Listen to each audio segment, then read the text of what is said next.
Okay.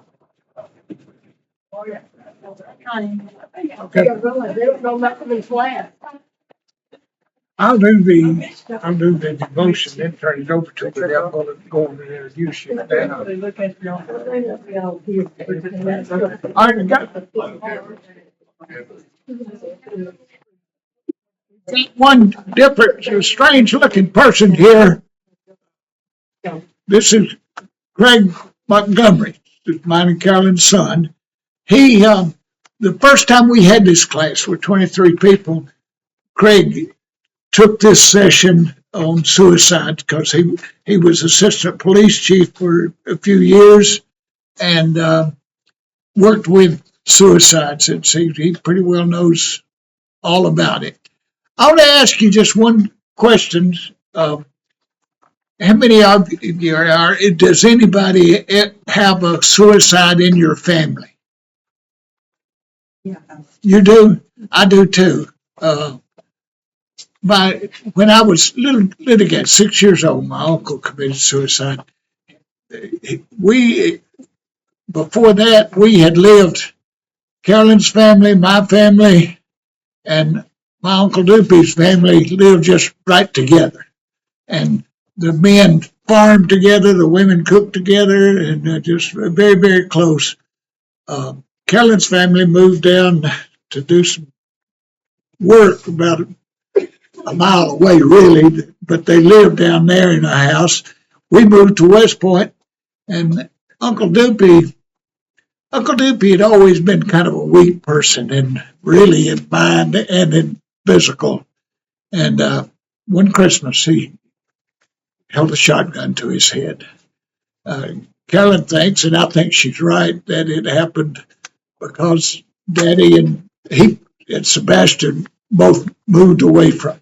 So anyway, I'm going to do the devotion, and then I'll turn it over to Craig to talk about the suicide. Suicide is a complex, painful, and deeply personal tragedy. A person who considers suicide is facing such pain that to them death seems like a better alternative than life. Whether some circumstance might lead someone to consider or attempt suicide is without a doubt a time of great turmoil, both for that purpose and for anyone who cares about that person.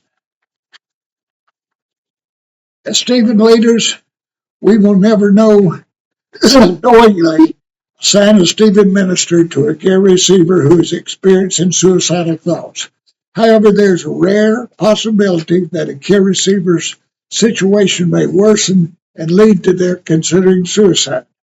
As you read in your pre-class reading, your role in such a situation is to first determine to the best of your ability the risk of suicide, and then to work with the appropriate contacts, whether it be a emergency service, our Stephen ministry, crisis contacts, or our pastor, our Stephen leader team. And I'll make one thing crystal clear. In this church, that person is Robert Lancaster. So he is the one that would make any contacts with anybody outside the church on that.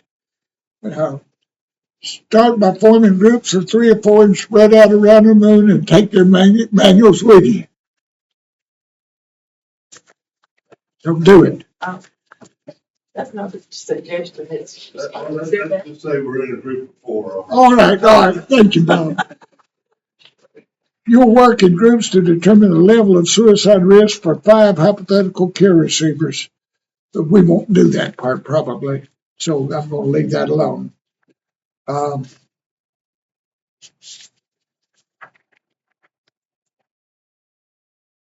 Now we'll work. Wait a minute.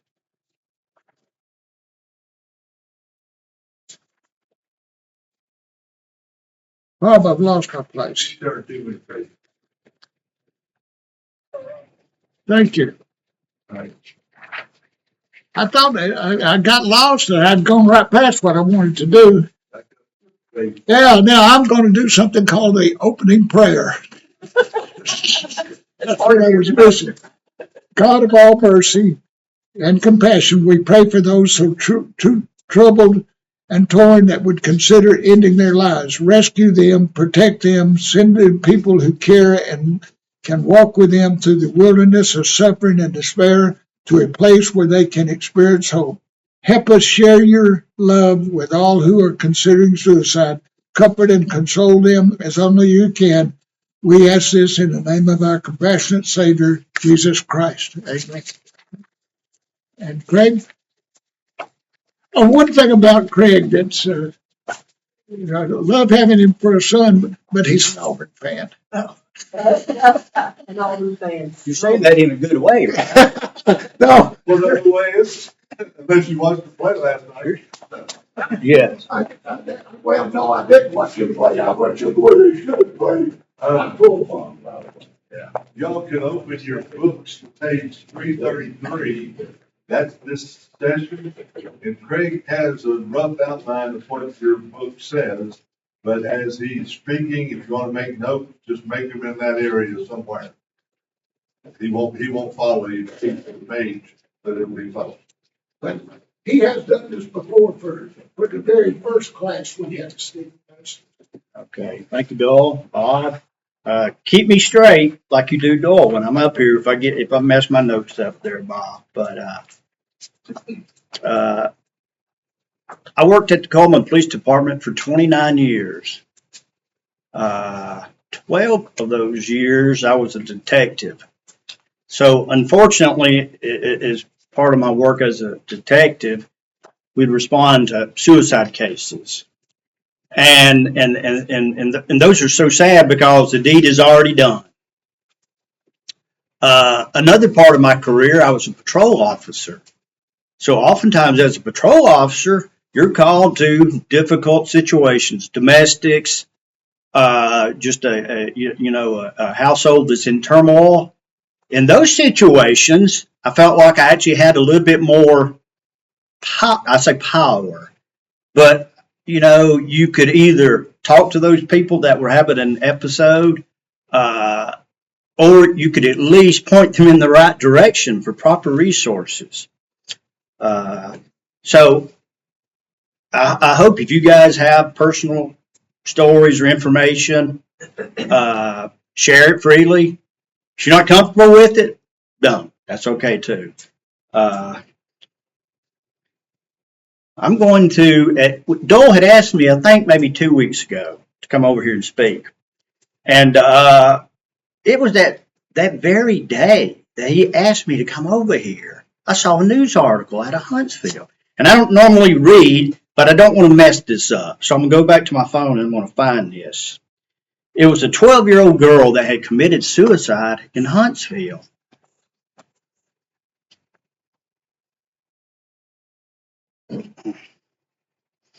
And,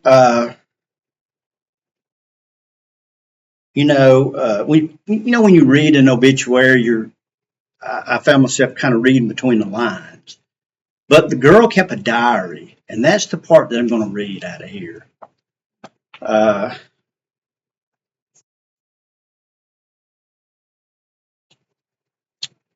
Apparently this young lady was involved in a lot of stuff at school, theater, just a lot of activities. It sounded like she was, very outgoing. The only thing reading between the lines that struck me, it said her dad had passed away. Now, she did have a stepfather, but her dad had passed away. Now, I don't know if it had any bearing at all, but here is her final journal entry. She wrote, "It's too late for me. Please talk to someone, even if they look and act okay. They might make it because of you." I thought that was very profound and insightful from anybody, but especially a 12-year-old girl. So, kind of as we talk through this today, just like me, this is ingrained in my brain now. So hopefully you can use that in a good way. She was calling out for help, what she was doing. She was. She And her family, Hazel, commented in her obituary. They were not blaming anyone. They go, in hindsight, she was calling out for help. And we missed some of those signs. Well, And that's because sometimes you're so close to the situation, you don't see it. you're too close, maybe, or you don't want to acknowledge it. And again, the family said, we are not blaming anybody. It's just a tragic situation. But I thought that was very profound words from a 12-year-old. Okay, so today what I want to cover is 4 areas. Determine risk of suicide in people, risk factors that might increase the potential for suicide. And even though Bob explained that you can follow along, you're probably going to have to jump around. To follow me, you're probably going to. Third area is intervention, and then lastly is going to be resources. So, determine risk of suicide in people. Let me say that all my experience. Now, I had training at the police academy 30-something years ago, dealing with, mental health issues or people in crisis. And then I'd have subsequent training over the years. Had a little bit of this when I was at Auburn in some of my psychology classes, but most of my experience is just real world. Calls that I received, random calls that I received that I went on or was called to after the fact. And even though, the psychiatry field, it is a science, but even trained professionals miss stuff sometimes. And I'm not blaming them. This is very hard. So how do you get in somebody's head? That is just so hard to do. But anyway, so determine risk of suicide in people. The first one is verbalizing intent. Now, it may not be as overt as I'm going to kill myself. And it's probably not. I've heard this statement a lot over the years. Nothing matters to me anymore. I'm just not happy anymore. But you also have to put it in context. And I'm going to use an example.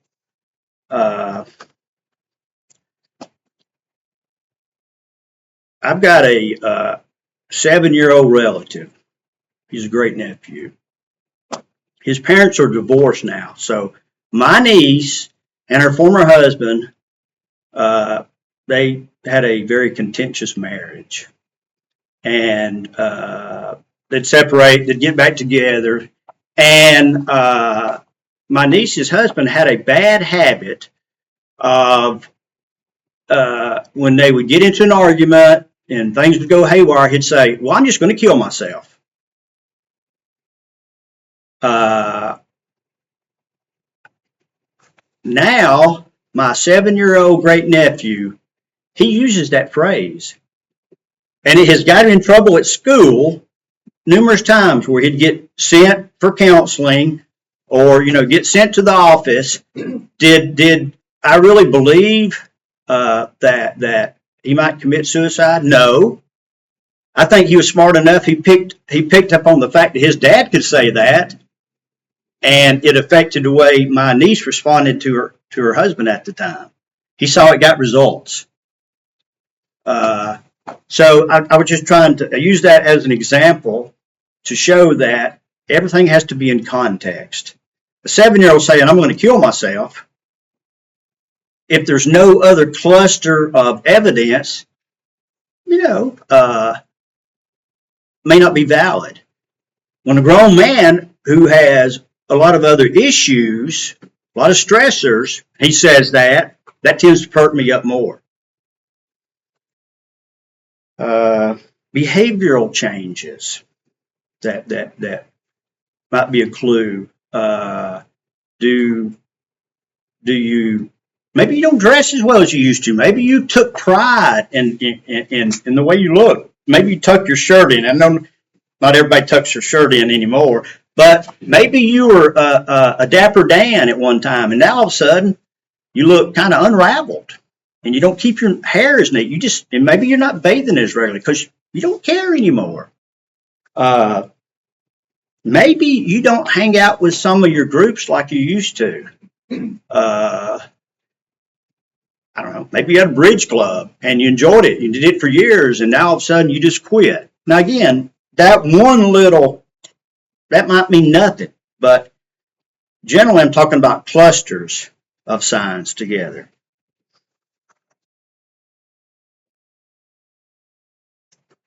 Hobbies, maybe things that brought you pleasure. Family. Going back, Hazel, to, family, I mean, normally you're around family more than you are a lot of other people, whether it's your wife and your kids, your mom, your dad, your grandparents. You would think that they would be the first ones to pick up on clues that, Craig is just not acting right lately. Mood shifts. That's a big one. And I have noticed one commonality. Again, it doesn't apply 100% of the time, but I've noticed that when I was a police officer and I would respond to a scene of a potential suicide,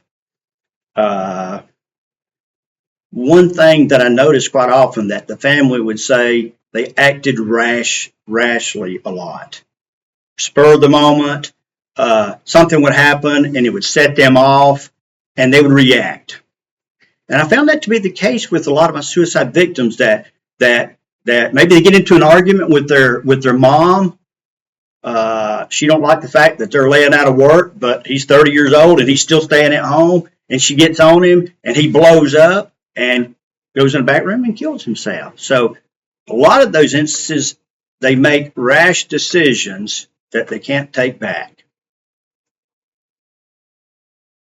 I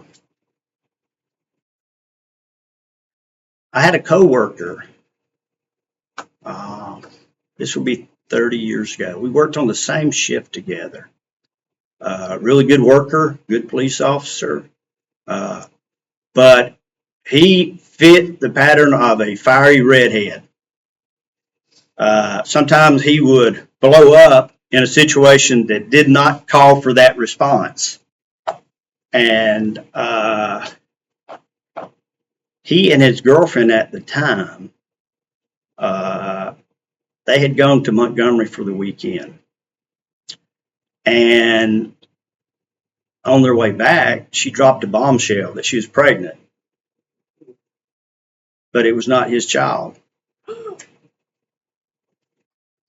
And my coworker, being rash, so she's driving, he's in the passenger seat. He has her pull off to the side of I-65 in Alabaster near the airport. He gets out and commits suicide on the side of the road. And I have thought over the years that if I or somebody else had been able to talk to him for 5 minutes and calm him down and say, hey, there is an upside to this. But we didn't have that opportunity and it was too late. But in my mind, he fits the profile of a lot of suicide victims. They make rash decisions that they cannot take back. Substance abuse. Oh, let me back up. I want to cover one other thing on mood shifts. So I'd also key in on people that do not react to things that in the past they would react to. Maybe they were passionate about, I don't know, baseball. Or let's say politics. Maybe they were passionate about politics, not fanatical, but passionate about it. And then a lot of things going on during the period where they would kind of like get fired up about it and give their opinion to everybody. All of a sudden they take an attitude, I don't care. I just don't care, which is kind of the opposite of somebody doing something rash. You're like, that's strange. Craig always talked about politics or certain issues that maybe the CREA board. And I know those two are on the CREA board, and maybe you were passionate about it, but all of a sudden you're like, I don't care. I don't care anymore. Again, that would be one clue, and I'm still looking oftentimes for clusters of clues. Substance abuse. That's a common denominator in a lot of suicides. Alcohol and or drugs. This past week, I was reading an article. Sergeant Major of the Marine Corps.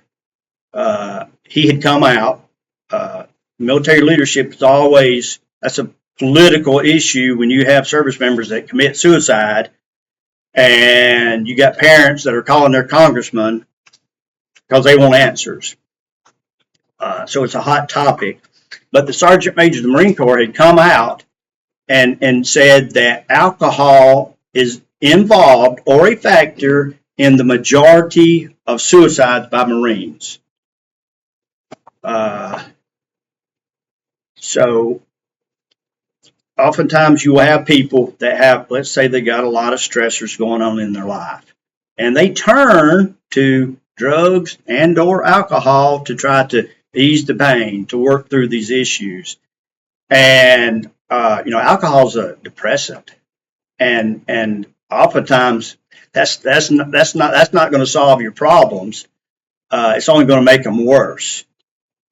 But it does happen to be a common denominator. And I'm sure in some situations you have people that purposely self-medicate to make it easier probably to commit the act of suicide.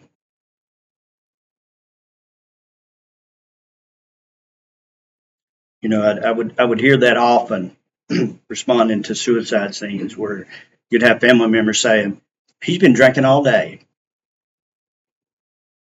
And we tried to get him help for years with his drinking, and he'd do good for a while, and then he'd fall off the wagon, he'd go back to drinking.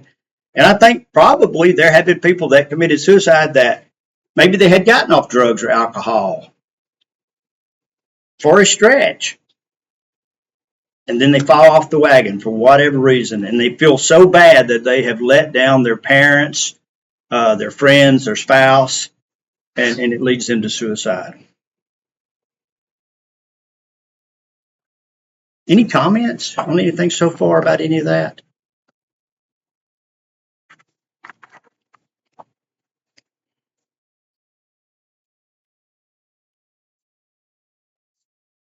It seems like you're at kind of a breaking stage. Why don't you take a few minutes break?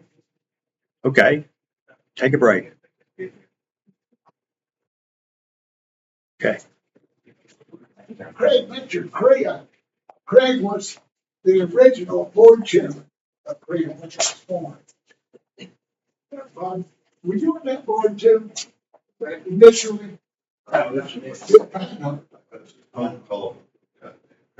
Some guy called Bob Burgess and said, hey, can you come to this board? And I remember him saying, well, my wife has a pretty full plate. Something, I don't know if my wife is going to appreciate you trying to recruit me. But he come on board. And then it wasn't too awfully long that I deserted him. That wasn't on purpose. I was called up with the military, so I had to go to an assignment for a year. But I have thought about that numerous times. Just now, he said, you're passionate about something, then you just give it up. We need to check, see if Craig's all right. Did you bring your red book besides your blue book? You got two manuals. You got a red one and a blue one. Did you have your regular book today? Okay, it's not necessary. I just check it for you. About the big river. Yeah, that was this. Okay, sorry. We gonna use it? Well, we're gonna talk about it, but I just want to be thinking about how I was gonna talk about it if you didn't have it in front of you, but I can do it.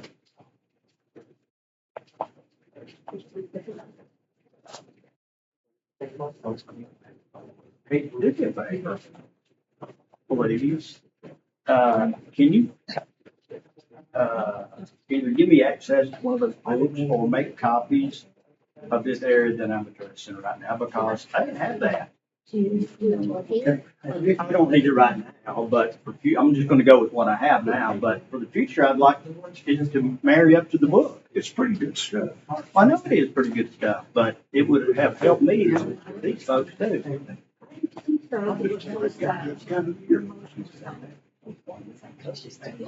Yes, we got some extra ones before. Yeah, yeah, and I'll try to remember that. I'll go back and look. I committed suicide when I was 9, and I never understood why. I mean, I don't know what was going on, because he did it for his son. And I don't know, I never got a reason of why. I don't know if he was out of work or if he was drink, I don't know. I'm going to. Okay. Get back up there. That's a great point. Because I was always wondering, he's the only one that I know in his family that has, and I never could figure out why. Yeah. Looking back, Mhm. in hindsight, anything that we talked about so far, would that apply to you? You're a kid. Nick. That was a You're kid. That's why I've been listening because, and That was the era when kids are seen and not heard, right? right, exactly. You seven, too. I mean, you're like my great nephew that I spoke about, even though sometimes they're more aware than we realize. But, yeah, I'm glad you brought that up.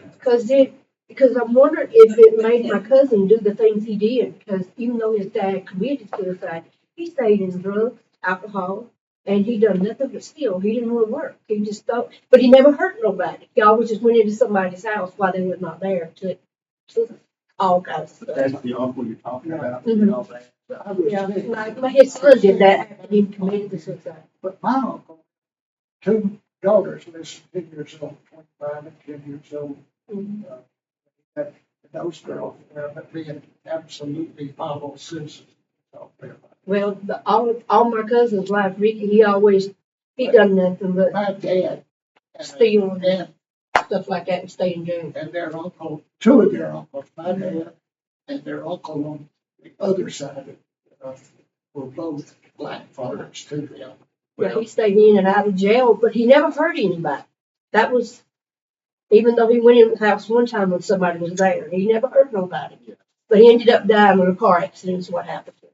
That died in the, what? He died in a car accident. Okay. He pulled out in front of somebody. Oh, My cousin did. Yeah. Okay. Mm-hmm. But you did say the uncle that committed suicide, he drank quite a bit. I think that's what he did. Yeah, yeah. Well, that does go back. you can start back with you. That does go back to being under the influence. I see a lot of young kids. Well, they ain't all young kids. Some of them are middle aged. Some of them are old people. When you're under the influence of, say, alcohol, you do some stupid stuff. And you make poor decisions. But 2 things. Mom had come up here and she had mentioned postpartum depression. And that you'd even told me earlier, right, Mom, about an acquaintance that had committed suicide that was it was that postpartum period that had committed suicide. And then another point that you brought up was why. Mhm. That one word, why, always comes up. Always comes up. Why? Occasionally you'd have, no, we're talking after a suicide has already been committed. Sometimes you'd have relatives that say, well, they've tried it before. This isn't unexpected. But that was the minority. The majority of cases that I worked, they're like, we didn't see this coming. Why would they do that? And there are a lot of people that go to their grave with never getting an answer for that question. Why their son or daughter or relative committed suicide. that's a big burden when you question, could we have done something? Did we miss something? In the law enforcement field, after suicide, there's a term, it's called a psychological autopsy, where you're backtracking and you're trying to piece together stressors or factors that may have pushed this person to commit suicide. And as diligent as we would work and try to gather facts, again, you never can get in somebody's head. So often, still had parents that would say, I still don't understand why. And you asked why. And how long has it been since your uncle committed suicide? I was a child. You were a child. You were 7. Mhm. And you still asked why. Yeah. I remember when I was in middle school, Coleman Middle School, and there was a boy in the grade ahead of us. We come in, so I don't know if I was in 6th grade, 7th grade, but I don't remember. We come in one day, and our teacher says, hey, we need to discuss something. So a boy that was 1 year older than us had committed suicide. Apparently, from what I know, it was over a relationship with a girlfriend. And you wonder, how serious could it be at 6th grade, 7th grade, 8th grade, whatever he was at the time. And I don't think, I think I was just like most of my classmates. First off, we didn't even really comprehend what that was. You're like, well, he's never coming back. It was hard. And I still remember getting that news to this day. I know of 2 ministers that have committed suicide. I think one dealt with depression, and I'm not sure about the other, but that was shocking. Or, a minister to, I guess, have that hope, hopelessness or whatever, Sure. that caused them to do that. That would really, really make you wonder why a lot. You're like, those people in the ministry, the clergy, we think they have all the coping skills. They're used to helping people get better, helping them work through issues. But the thing is, that's a big burden too. When you're trying to, take care of your flock, unfortunately, you can't help everybody with every problem. And I'm sure that, if you're a pastor, that it hurts when you can't help everybody. And you hear cases of even psychiatrists. So you have, this guy is a doctor, and he has all the keys. And they, the field of psychiatry has, I don't know a figure, but I've always heard that they have a higher than normal suicide rate. And that never made sense to me either. So going back, why? Sometimes, from a law enforcement standpoint, I would say in the minority of cases, sometimes a suicide note might be left. That may or may not help the situation. It might shed a little light on it. But in the majority of cases, there was even no suicide note. But a lot of whys.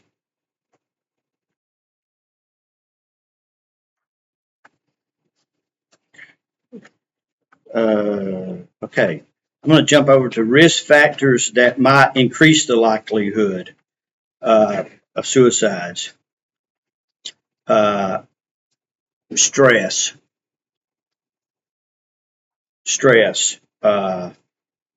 stress in relationships, stress in health, whether you have your own health problems.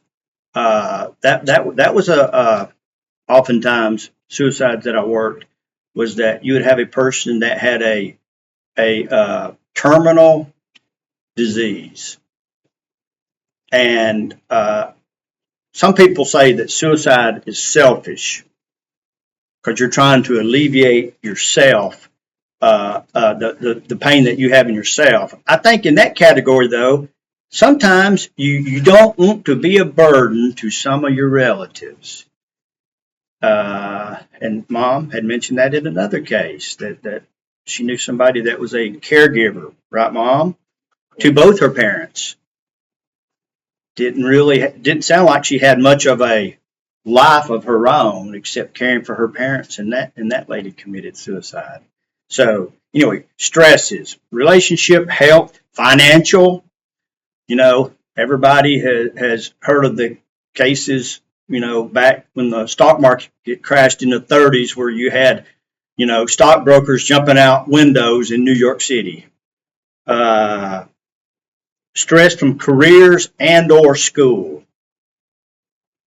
That's oftentimes stress in whatever form it hits you with is a big contributing factor. So, and unfortunately, some people have several stressors. If you're having financial issues, does it affect your home life? Well, it sure does. If you're telling your wife you ain't got no money in the bank and she's griping at you to get a second job, that's stress. Career, maybe you're one of these guys that's working all the time, Hazel. Like we talked about earlier, you're working all the time trying to make the extra money. And you tell yourself, hey, I'm making extra money because it benefits my family. But at times, you might not be given the proper amount of time that your family needs, too.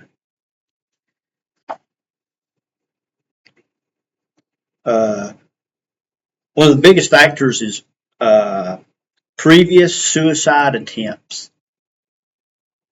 That is definitely a clue whether a person has tried to cut their wrist, for instance.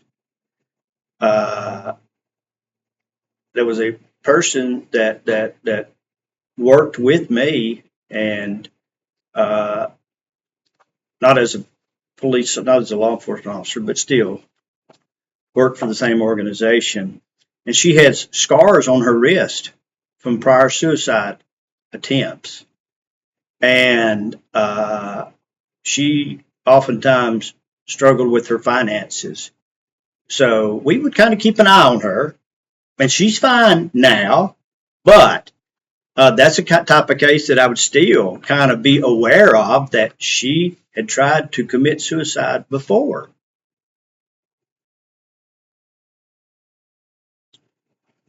Mental health issues. That's a big one too. That might be a factor that would push somebody towards suicide.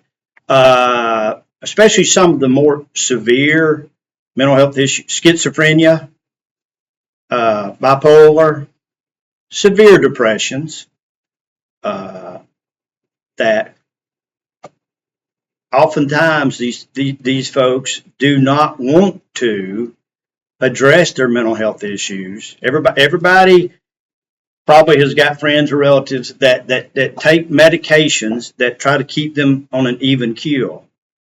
And so often what happens when they've been on an even keel for a while, what do? They what? They stop their medication. Yes, because I'm well. And I've heard people say this over and over and over. That's crazy medicine. Well, you're calling yourself crazy, which can't make you feel good about yourself because you're having to take these medicines.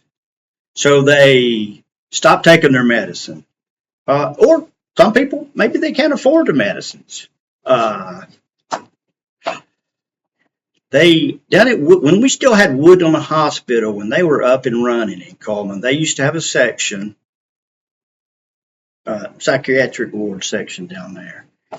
And it was fairly common back in the day. It's always happened at nighttime for some reason. I guess because they were short-staffed and they never seemed to have any strapping guys that worked down there on the night shift. So you had some person, and they had these proverbial rooms that were very austere. Basically a rubber mattress, and everything else in there is basically concrete and steel. You got like a little porthole to look through with like it, thick glass. So we used to get called down there. Hey, they need your assistance. They got a patient that is refusing their medication. And I remember one night we go down there, and I remember looking through this porthole, and it was a big kid. He was like 19 years old, a lot bigger than me. And he had somehow broken that plexiglass, and he had shards of it yelling at us to come in there. And he had cut himself, and there's blood, he's naked. And we do what we always would do. We would stack up in a line right there by the door, and the nurse would say, okay, y'all ready? And we'd bum rush him. So you get 4 overweight cops trying to come into this small room and tackle this naked, sweaty, bloody 19-year-old who is swinging those shards of glass at us. And we tackle him, and there was a deputy that was with us in that group. And this is the funny part of the story, that in the course of wrestling around, his pepper spray goes off. So we're in this room with this pepper spray. So everybody has snot running out their nose. We're holding this sweaty 19-year-old, and we hold him down until they can administer the shot. I don't know how much time transpired.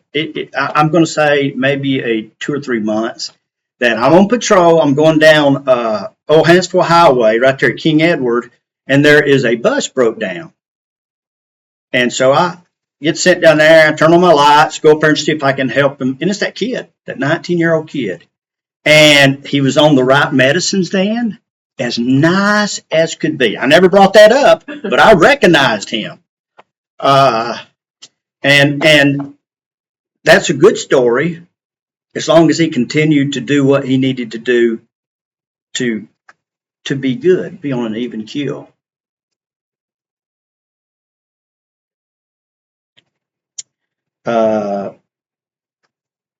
Another factor, personal history. And under this category, I'm going to say like sexual assault victims, child abuse victims, neglect cases. Oftentimes, if you fall into that category, it could be a factor to at least, be cognizant about when you're trying to, help these people and talk through. How if you're a sexual assault victim, maybe you carry a lot of guilt that, hey, was some of this my fault? Did I contribute? Could I have done more? And that's a big burden to carry too.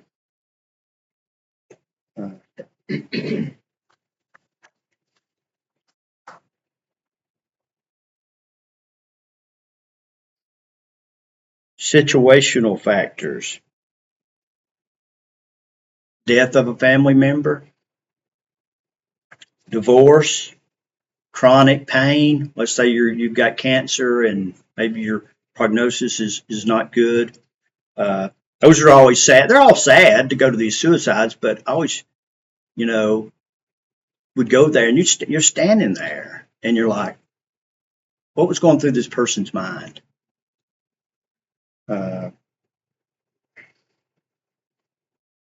Legal problems. That's a big one. Maybe you got in trouble. Maybe you got caught up in some kind of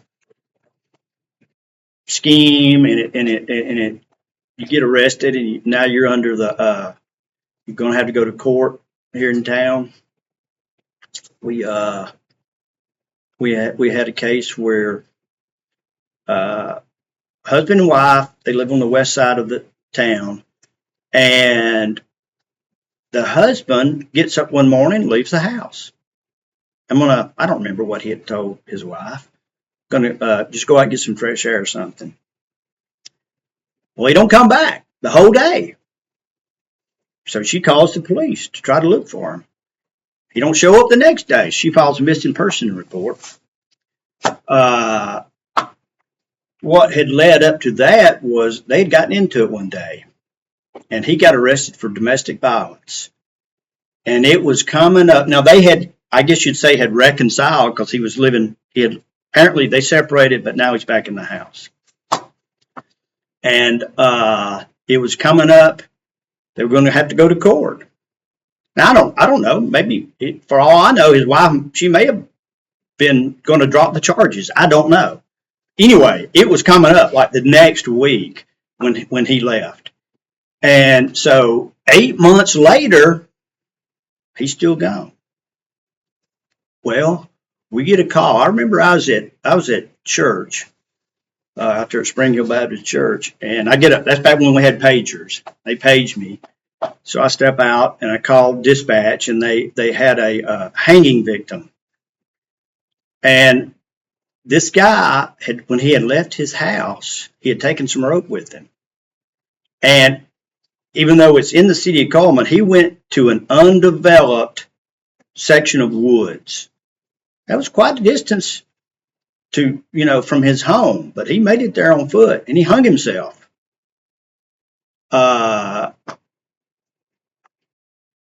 Kids had been playing in those woods about a month before it was reported to us. They thought it was a mannequin hanging from a tree.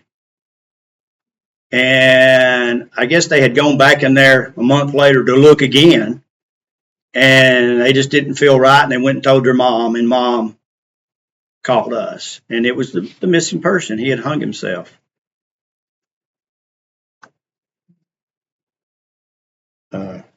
Access to lethal means. Going back to being rash and making a split-second but very poor decision that you can't take back is access to a gun. Now, I'm not anti-gun. I have guns, but if you're in the frame of mind that your life, you feel like you have lost control, picking up a pistol or any gun for that matter, but that you think that's going to end your problems, that oftentimes they reach, and probably I would say the majority of suicides that I work do involve a gun.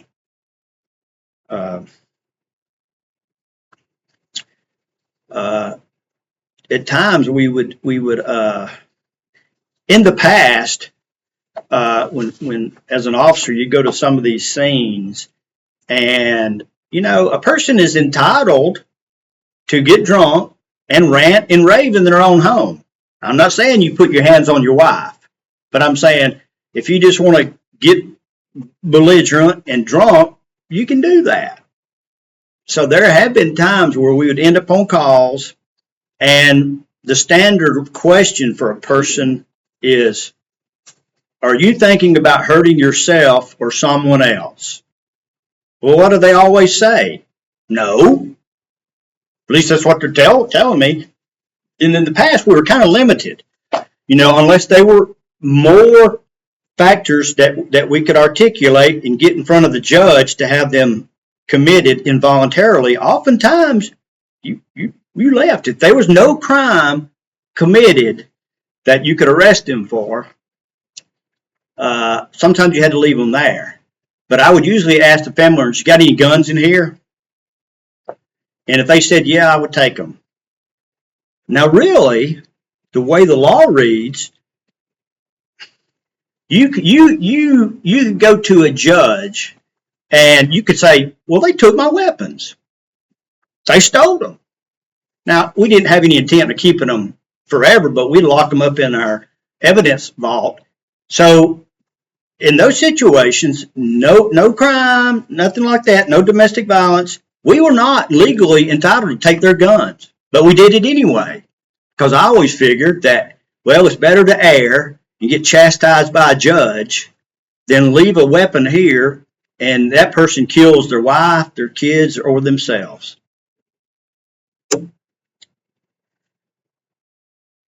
And lastly, at least as far as these factors, being a male.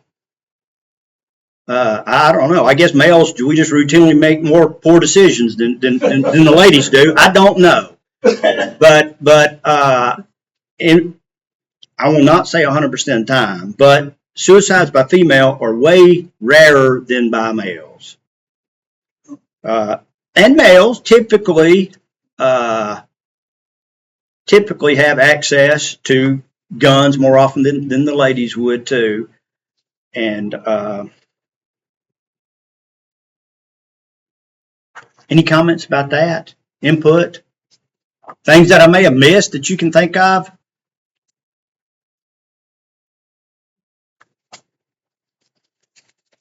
As you were talking about those things, I was reminded of a year that I spent at Guilford College in Greensboro, North Carolina.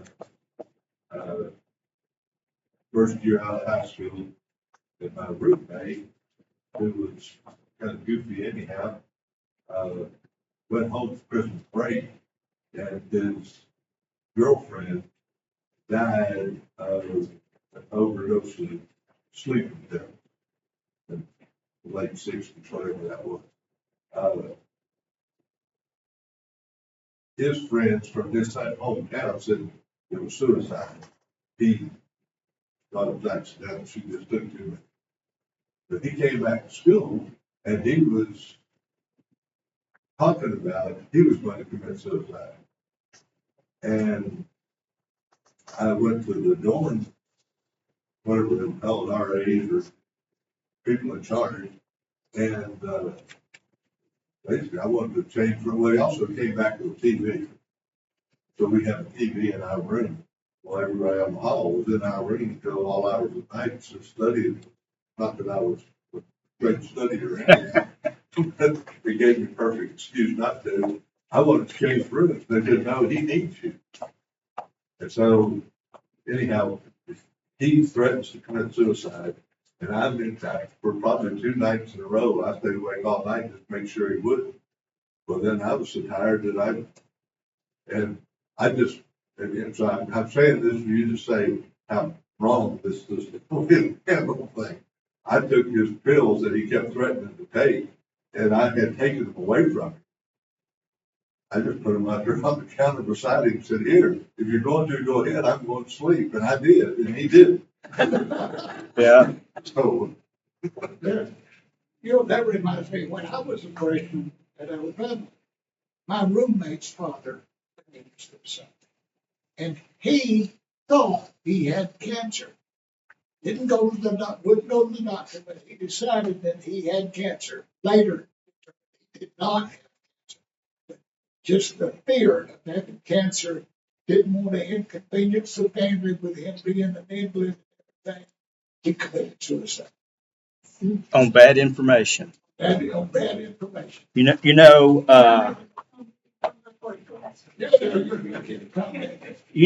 it was, ma'am. Last thing you mentioned about males, Yeah.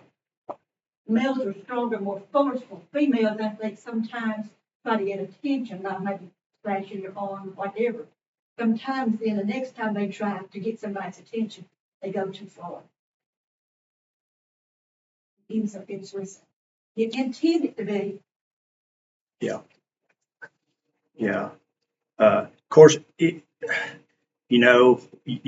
can't really make assumptions. Again, it's collectively you kind of have to tie all this together to evaluate some of these people. But you can't really dismiss it as, I've heard people do that right off the bat. Well, they're just doing it for attention.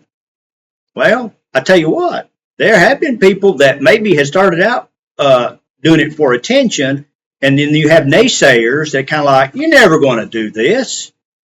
You're doing it for attention. Well, it pushes them to go ahead and do suicide because they don't want to be called, they don't want to be known as a drama queen. I was a young patrol officer, and I think Carol and I had probably been married a couple of years, and I had a former classmate that, he was an alcoholic, and that's back when we had the telephone books. Well, my phone number was in a telephone book. I didn't care. And this guy happened fairly frequently. He'd get drunk and he'd call the house 2 or 3 in the morning. And Craig, I just don't think I want to live anymore. And I have listened, and he's still living now. Thank goodness. But Carol used to get so mad. We're laying there in bed, and that's when you actually had a real phone. And I'd sit there talking to a drunk, and dealing with a drunk ain't no fun anyway. And I know there probably were times I fell asleep because it would go on forever. And Carol over there nudged me, hang up, hang up. But I never could bring myself just to hang up. He was a nice guy in school. Now, he had a problem, and I would try to, there were times that I actually had gone over to his house here in Coleman. He lived in a little rental house, and catch him when, before lunchtime, before he started drinking, and try to provide him with resources. Well, when he wasn't drunk, he didn't think he needed all that stuff. He didn't need resources. I'm fine. But I'm glad that he's still living. I don't know anymore if he still drinks like that, but I remember that. And my wife, we laugh about it now, her telling me to hang up, but I just couldn't do it. I didn't want that burden on myself that I had hung up and not listened to him, because I think really it may have wore him down being on the phone for 2 hours like it did me. I don't know.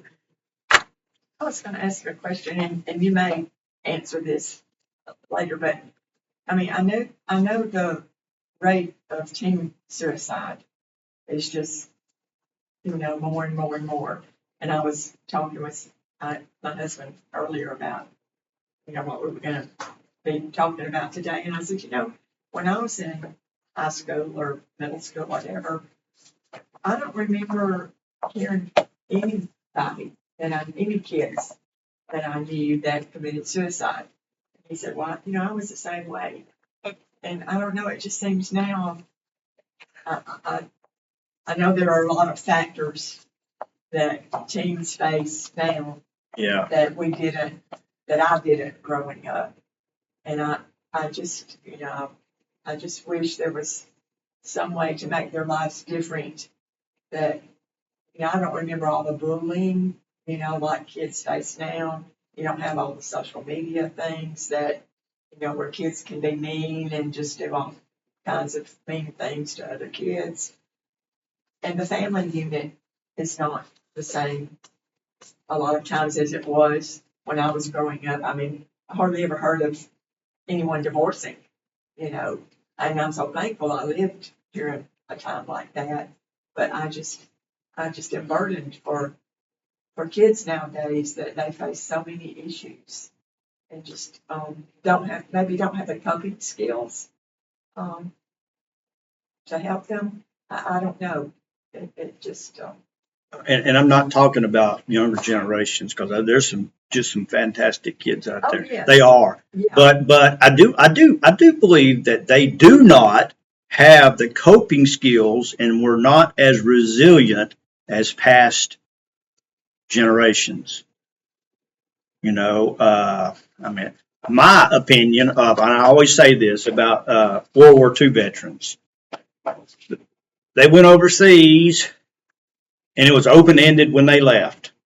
And if they survived, they came back to small-town USA oftentimes, and went to work at U.S. Steel down in Birmingham, and didn't miss a day of work for 35 years.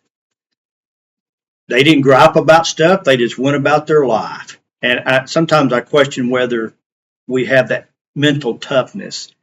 There's a lot of good things about the internet. There's a lot of bad things. And a lot of them kids, I think, get ideas. They play all these games, where they're shooting somebody, and they're so realistic looking. I mean, you shoot somebody and they bleed, and it blows their, it mangles the body. I think that maybe I don't know. I'm just kind of like you. I'm brainstorming too. I think that has a desensitizing effect. And you know why I think that? because I have seen it in myself through police work, that you go to these scenes enough and you see enough suicides that that you kind of get numb to it. You know it? Just like them kids, I think, get numb to some of them videos. And I remember, this is, I don't want to get too far off topic, but I remember I had a new detective that I was training. So I was a senior guy in the detective section, and we had a child death, an infant death. So all the autopsies from North Alabama are conducted in Huntsville at Department of Forensic Science. So I take that new detective up there, and you go in for an autopsy of an infant. And they had barely got started, and he left the room. And I just stayed in there, and you take photographs and notes and talk with the pathologists as they do their gruesome work. And on the way home, that young detective, he did not say a single word till we almost got back to Coleman. And he goes, "Lieutenant," he goes, "I didn't like that." And you know what I said to him? I go, "You'll get used to it, because that's kind of how you cope." I meant, and so you do get desensitized to that. And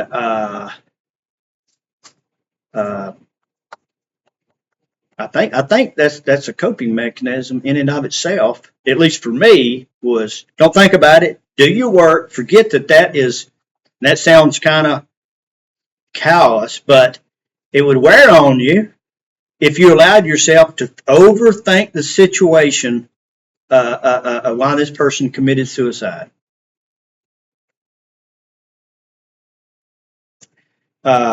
Intervention, action. I had action in parentheses behind that, intervention. And I stole this from the military. I don't know if they still do, but 20 years ago they'd give out, they called them ACE cards, ACE cards.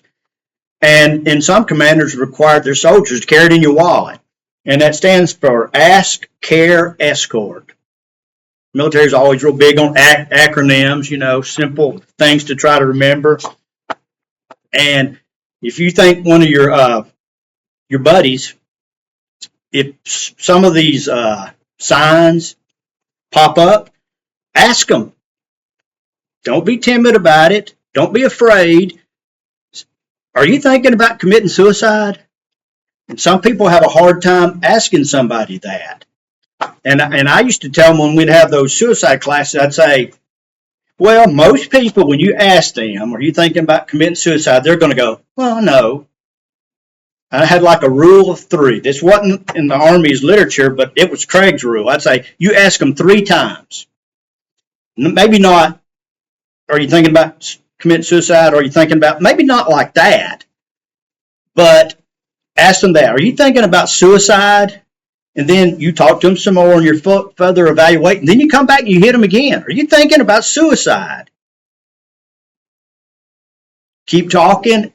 And surprisingly, that sometimes after you badgered them for 3 times, they would open up a little bit more.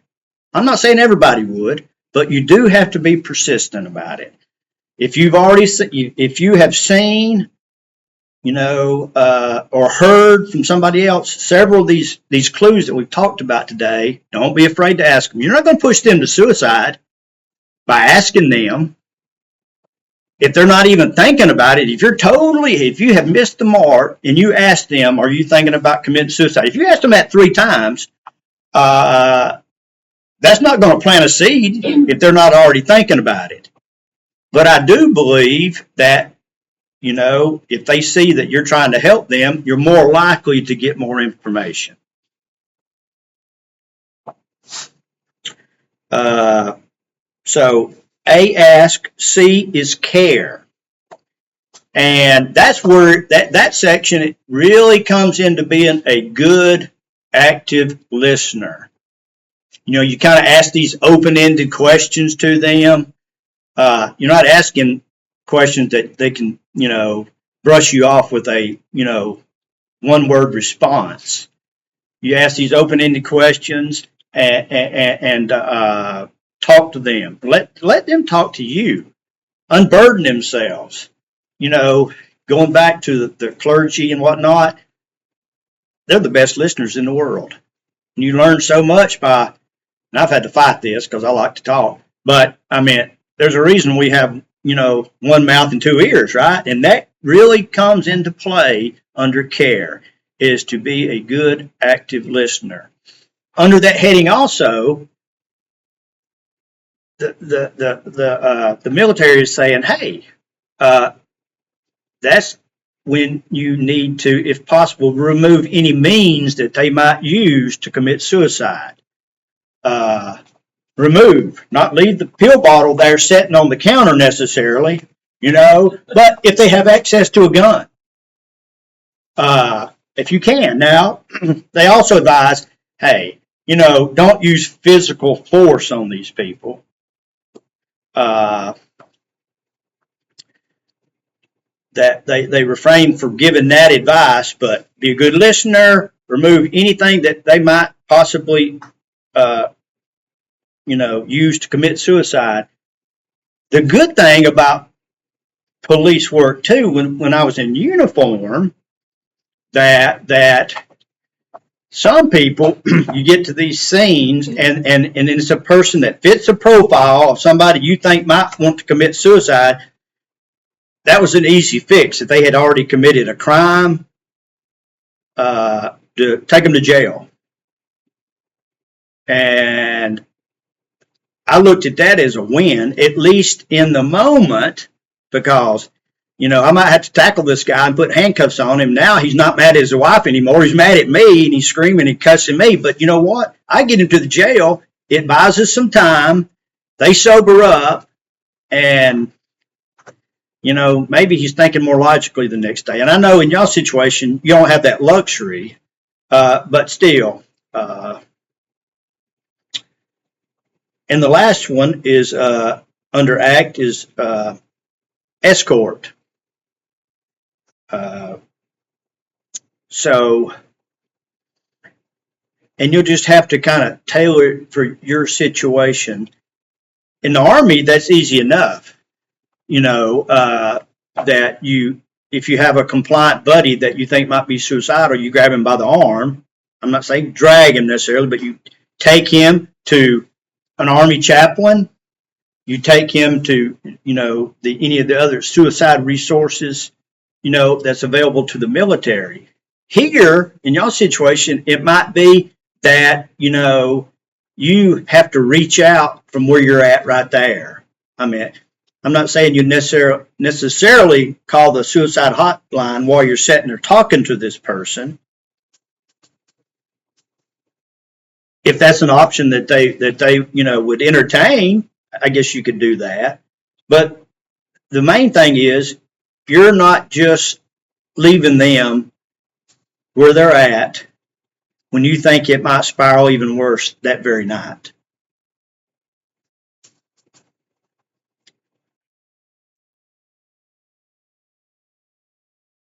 This past holiday season, the Army Secretary, and that's a civilian position, an appointed position, the Army Secretary had ordered that all frontline supervisors within the Army, so you're talking about like sergeants and lieutenants and whatnot, that because holiday season, some of these kids, they go home on leave to their families. Well, there's some kids that don't have great families, so they just choose to, during the holiday season when the schedule's kind of light, just stay in the barracks. Well, that would have to be depressing in and of itself, knowing a lot of your buddies are going home for Christmas and you're stuck in the barracks. So anyway, the Army Secretary had ordered that all these frontline supervisors make contact either by a phone call or a text or an email to all their subordinates. How you doing today? Not necessarily calling saying, hey, are you thinking about committing suicide, but calling and saying, how are you doing? checking on them, which in and of itself, I don't think it's a bad plan. There was a lot of pushback because you had a lot of supervisors that did not want to have to call all their subordinates when they're at home with their own family for Christmas. But, you know, I understand the Army Secretary's, I guess, theory behind it anyway. Being proactive and reaching out, checking on your folks.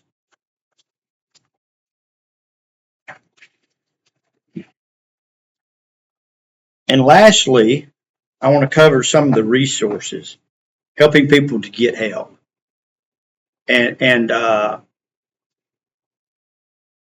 everybody won't take your advice. Some people won't admit that they have a problem. Some people won't admit they're struggling because some people look at, especially men, you look weak if you cannot handle your own problems. And that has been very prevalent in the military and in the police field because you carry a gun, first off. And that,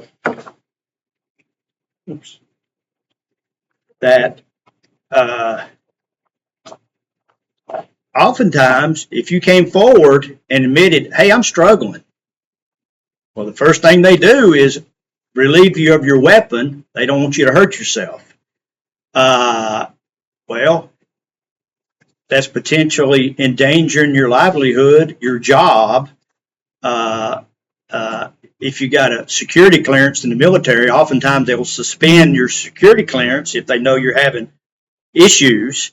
So a lot of guys have been reluctant to even seek help. So again, some people don't want your advice, but just like that girl that we talked about, that 12-year-old girl, I think you're obligated. I think I'm obligated if I think that there's somebody that's hurting and in need. If just my listening to them, which doesn't cost me a thing, or talking to them, or pointing them in the right direction, or assuring them, hey, things are going to get better, I think we all should be obligated. And I think y'all probably feel that way, or else you wouldn't sit there looking at me, would you? I actually listed the Stephen Ministers as that was my number one bullet up under helping people get help. We have resources here in Coleman. You know, we've got Wellstone up there on Commerce Street, up there by go by McDonald's off 157. We have Wellstone, and they have you know, they treat people with issues, oftentimes mental health related or psychological or stress. And I know they have like a sliding scale. I don't think it would be entirely free, but they have a sliding scale based on your income.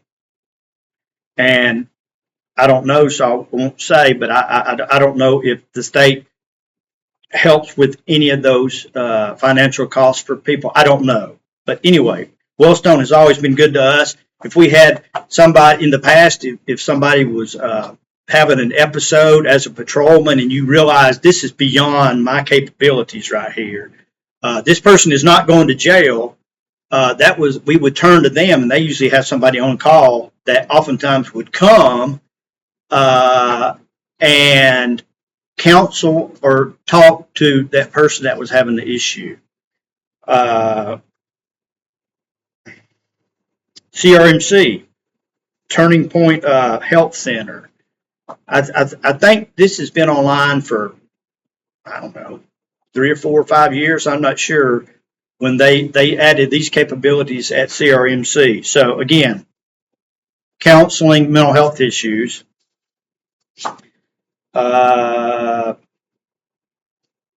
There's the National Suicide Prevention Lifeline, and you can reach them at it's call or text 988. Call or text 988. And I've had folks that reach out to them before, and they have counselors on the phone, but they also have additional resources that you can tap into. And then we have Crisis Services of North Alabama. They're up in Decatur. So Crisis Services of North Alabama, 1-800-691-8426, 8426.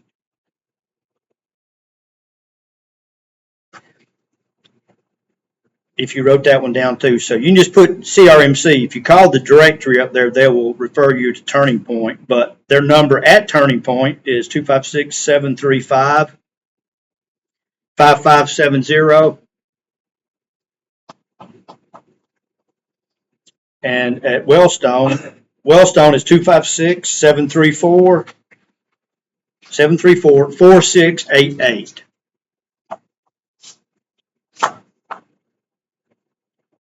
And those folks have always they have always helped us. And here's the thing: if you don't remember any of that, and you're sitting there counseling somebody, and this just pops up out of nowhere, if you can do it without abandoning this person, at the very least, you could call the police department, you could call the sheriff's department. I mean, if it's like, hey, this thing is dire right now, we'll just call 911. But they maintain all the listings and the points of contact. They know who's on call with the mental health facilities, so they can call them for you. You can, if you could step aside, call them, say, hey, this is what I've got right here.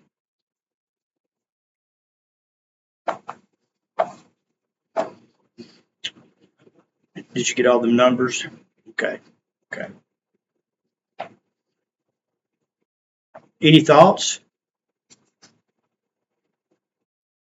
Have I hit the mark, Hazel, a little bit? Done a good job of it. Just give me that look, but you give me that look all the time. So, comments? I appreciate your comments that you brought up too, like, right? About your situation too. This can be an uncomfortable topic, but the main takeaway is don't forget about that 12-year-old girl. That was so profound. I'm gonna keep that on my phone. About that 12-year-old. A 12-year-old girl. See, my Katie's only 14. Yes, It just makes you wonder. it does, and it's so hard to get into somebody's head. And I feel so sorry. I do feel sorry for a lot of these families that I've worked with over the years, and I worked suicides with prominent business people here in town that were millionaires, and you're thinking, oh my gosh, they've got $1 million in the bank. Why did they commit suicide? I mean, you want to think that it's always some guy or gal that's struggling with finances or marital problems. Everybody. Some kids have so much to deal with these days. School, peer pressure. I know. It's all right. Makes you just want to quit what you're doing and go stay with them. All that. Well, I think I say in the old days that what you were talking about when younger, that I think the family unit was tighter. You'd sit at the table for 3 meals together. You went to church together, hopefully. And you spent more time together, whether it's playing rook or go fish, right, Mom? And you didn't have a lot of distractions. I don't think oftentimes you didn't have an opportunity to sit around and feel sorry for yourself. Just had three places we could watch on television. Yeah. Hey, I'm older than you, so you probably. Oh, I remember Daddy sending us out there and having to turn the antenna.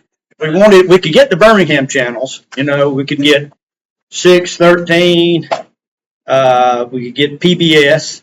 10, Channel 10. And yeah, and you could turn it, and it was fuzzy. You could get Channel 48 in Huntsville for wrestling. I lived at Grange we can get 48. But well, Different kind of. yeah.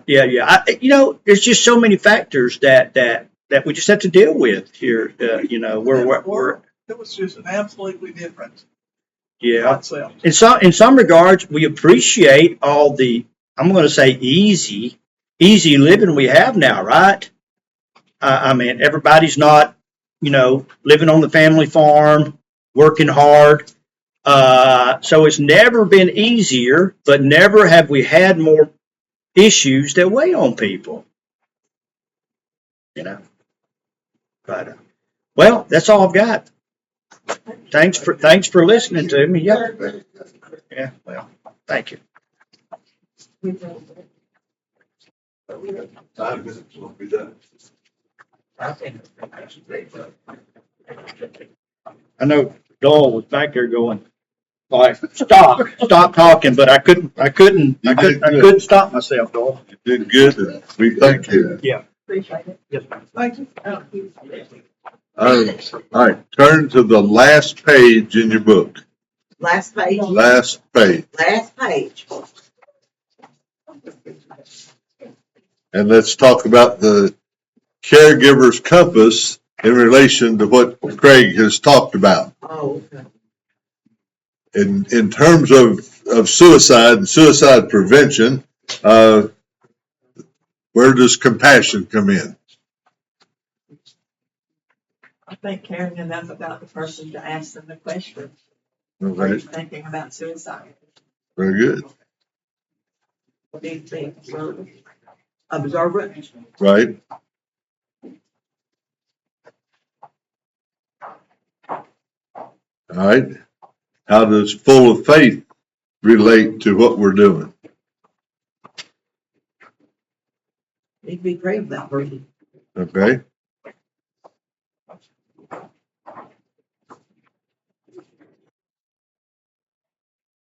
Skilled. Training? Yeah, I think that the things that he has said today gives us some maybe not physical skills, but observing skills to be aware of the signs when we see them. And I really liked his term cluster. I mean, we could come up any one of these things you can find in almost every relationship or nearly every conversation. But when it's somebody you know and you see a cluster of 3 or 4 or 5 of these things that are happening, and it takes skill to do that. All right, what about trustworthiness?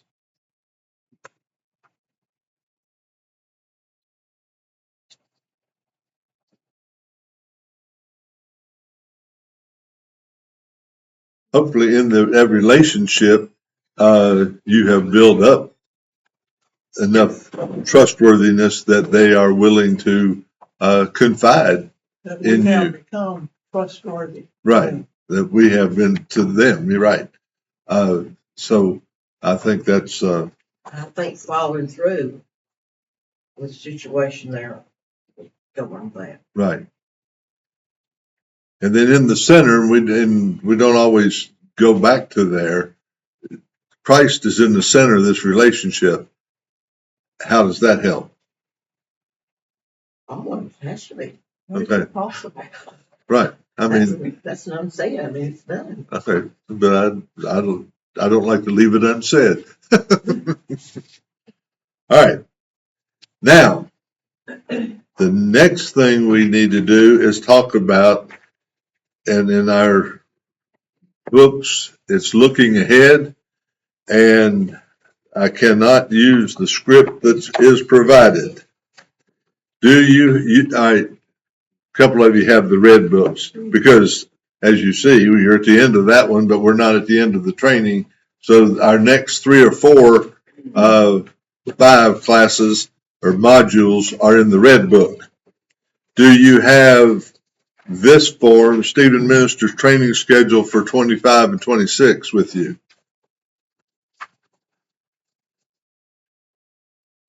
Did you ever finish it? I don't think you finished it. Did you? I've finished it about 8 times. Well. Oh, the last one's got a whole bunch of red on it. I don't have that. Okay. I've never got that. That's not necessary. I just, if you did, we can look at it. Now, this is what I'm going to say. And I spent a lot of time trying to figure out what I was gonna say. And then I thought, well, I probably ought to write it down for them, and then that way maybe they'll understand it and remember it after they get home. Try to figure it out. But before you start reading all that, let me tell you this. We have one more class here next Wednesday. All right, What is And- next Wednesday, the third, I think, or fourth, whatever. Sunday's the first, second, third, fourth. next Wednesday? And, that class is how to make the first, no, that class is bringing the relationship to close, module 15. All right, then we have the retreat starting Sunday night.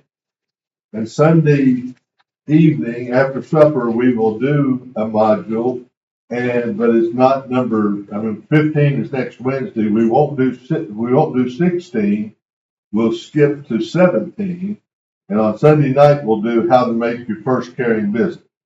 On module 7. Yeah, but it's all written down here, so don't worry about taking notes. I'm just trying to give you this overview. So we have from Wednesday to Sunday night, and then Sunday night, we're gonna do that unit. We're gonna get up Monday morning, and we're gonna, module 16 has 2 parts. It takes 2 sessions to do it. So on Monday morning, we're gonna do part 1 of supervision, and on Monday afternoon, we're gonna do part 2 of supervision. And then we're gonna do 18 on Tuesday morning, and then we're done. Okay. That's an awful lot. What I'd like is to finish today and have a week and a half before the retreat, so you can get all that pre-class reading done instead of in 4 days. So that's where this comes in. For next week, what I really want you to do is don't worry about the pre-class reading for bringing the relationship to close, but instead spend your time reading for supervision 1 and 2, and that's page, and right there it says for next week you're going to do pages 383 to 406 and 425 to 439. And while you're reading, highlight and make some notes so that Sunday night or Monday morning before we actually do this, you can kind of look over that and refresh your thinking about it, because we're not going to talk about it at all next week. This is just the last time you've got a big enough swath of time to get all that reading in. For next, This reading right here, this we're gonna start. I don't know what page it is. This is 383. That's right. That's where Okay. you're going to start. Okay. And see, there's 2 sessions there, so you're gonna do the pre-class reading for both of them. It's all about we've talked about supervision and how that works. My intention for this retreat, and particularly Monday of the retreat, is to get everybody back online with this process. Because those of us who are in the ministry now and do monthly supervision time have gotten so far away from that if somebody came to our Stephen Minister thing, they wouldn't even recognize the Stephen Minister. So I want us to get back to this, because this kind of supervision really works. And if we do it this way, where we spend our time asking prescribed questions, we don't really have to worry so much about the confidentiality, because we talk about the relationship, not the care receiver. We talk about how the relationship's going if we do it right. So anyhow, do that pre-class reading and then before you come next Wednesday morning, just read the first page of bringing the caring relationship to a close. And that'll kind of get your mind set. The rest of that pre-class reading, we pretty much go over the actual things that are in the pre-class reading during the class. So it's not that we're just not going to worry about that. We're going to cover it. And then we're talking about bringing the relationship to close, and you haven't even been assigned a care receiver yet. So that's really way on down the line, and whenever it comes to that point in time, you're gonna be reliant on your supervision group, and you will have plenty of time then to go back and read this pre-class reading and figure out how to do it if we don't remember. So just do that first page and right before you come, or Tuesday night next week, and we'll be ready for class. Now, then we'll go to the retreat Sunday evening, sometime between next Wednesday's class and Sunday. I'm doing Robert's part now, at the end of next week, or looking ahead. But sometime between Wednesday and Sunday, you need to do the pre-class reading for making that first caring visit, because that's what we talk about Sunday night at the retreat. So you'll be prepared for that. And then Monday, we're going to do those 2 classes on supervision. So you'll have a little bit of time to look over your notes or look over your highlighting of that area to be prepared for those classes. And then maybe we'll work in a little bit of time Sunday night that you can do the pre-class reading for Monday morning's class. What time are we meeting on Sunday afternoon? We need to be there in time for supper, which is 5 o'clock. So that's our first thing. We'll get over there, check ourselves in, and we can't get there before 4. So, but we'll try to be there right at 4 o'clock, get rooms set up and assignments and all that sort of thing, know where we are and where we're gonna meet, and I don't know, and then go to dinner together. After dinner, we'll go to the meeting, they'll have a meeting room available for us. And we'll do that session on, so if we get done eating at 6 and we start at 6:30, we'll be done by 9 for the evening, and then start. That's late. I know, but that's about as close as we can That's a do. lot. The retreat is a lot of work. But we have, without exception, everybody's told us that the retreat is great. Right, and we're gonna have, besides 4 of you and the 4 trainers, we're gonna have some of the current Stephen ministers are gonna come and participate in the retreat also, and some, I hope, who are trained but are not even active now. Any So, current ones you have right we have the 4 of us who are training, and Steve Rogers, and Carolyn, and Gerald, and Hilda. So that's 8, 9, and, but Peggy is coming, so I know we have at least one trained who is not currently active. I've invited the others, even Virginia Pruitt, Rita Spiegel, David and Marion. I doubt that they can come, but I invited, I instructed. Luann, Luanda, Amby, somebody else. Are we taking the church, are y'all taking the church van? We could take the van because I could drive it, but I mean, Peggy can't get in it. So I don't know if all of us can or I not. can't do that van easy, very easy. I have to have a step up. So I'm thinking that and I know that Robert will have to have a vehicle there in case Yes. something happens and he has to come back.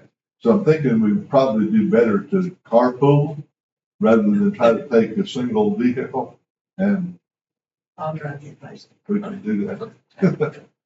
All right.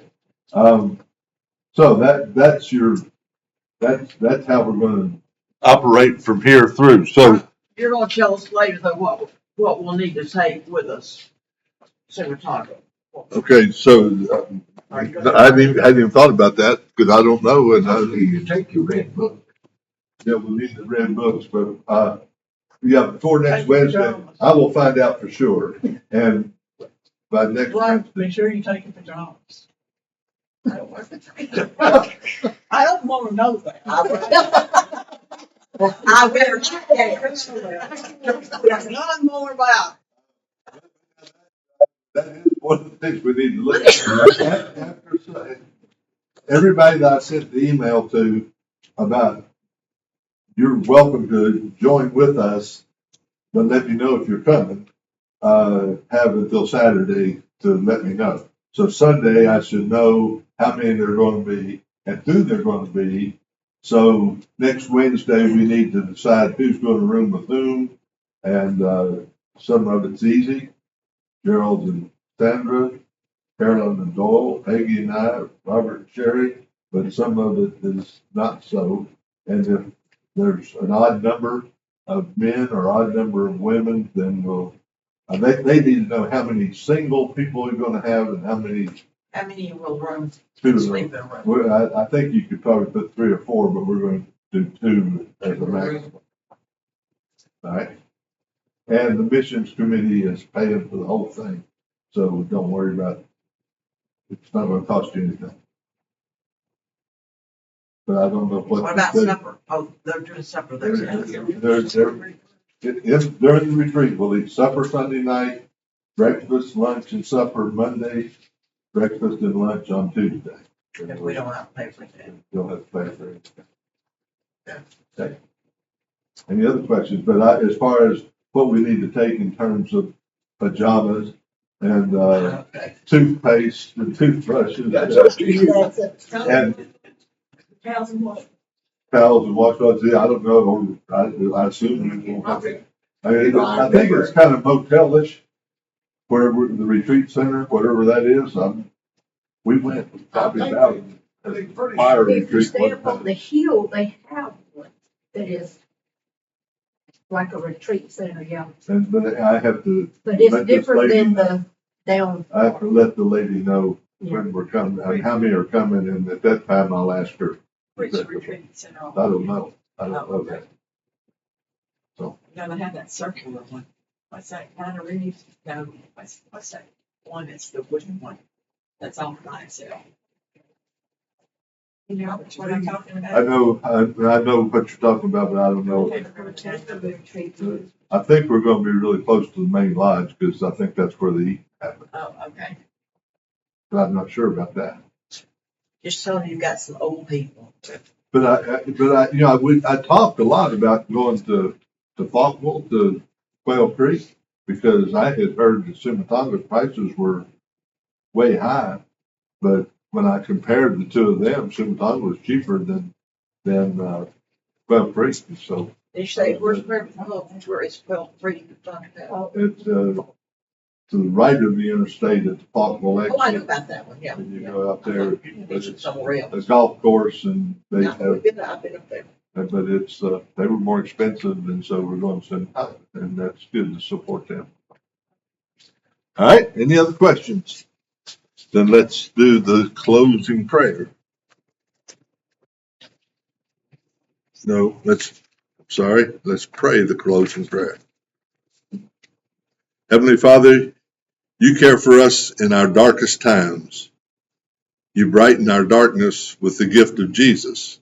You walk alongside us in our pain, working through the care of our sisters and brothers in Christ. Grant us the gift of hope so that we always know you are with us, caring for us, loving us, shining us and through us, and use us to bring your light of hope into other people's dark places. We pray in Jesus' name. Amen. Amen. Thank you for being here, and thank you for being here next week. She's mad at me today. I'm sure they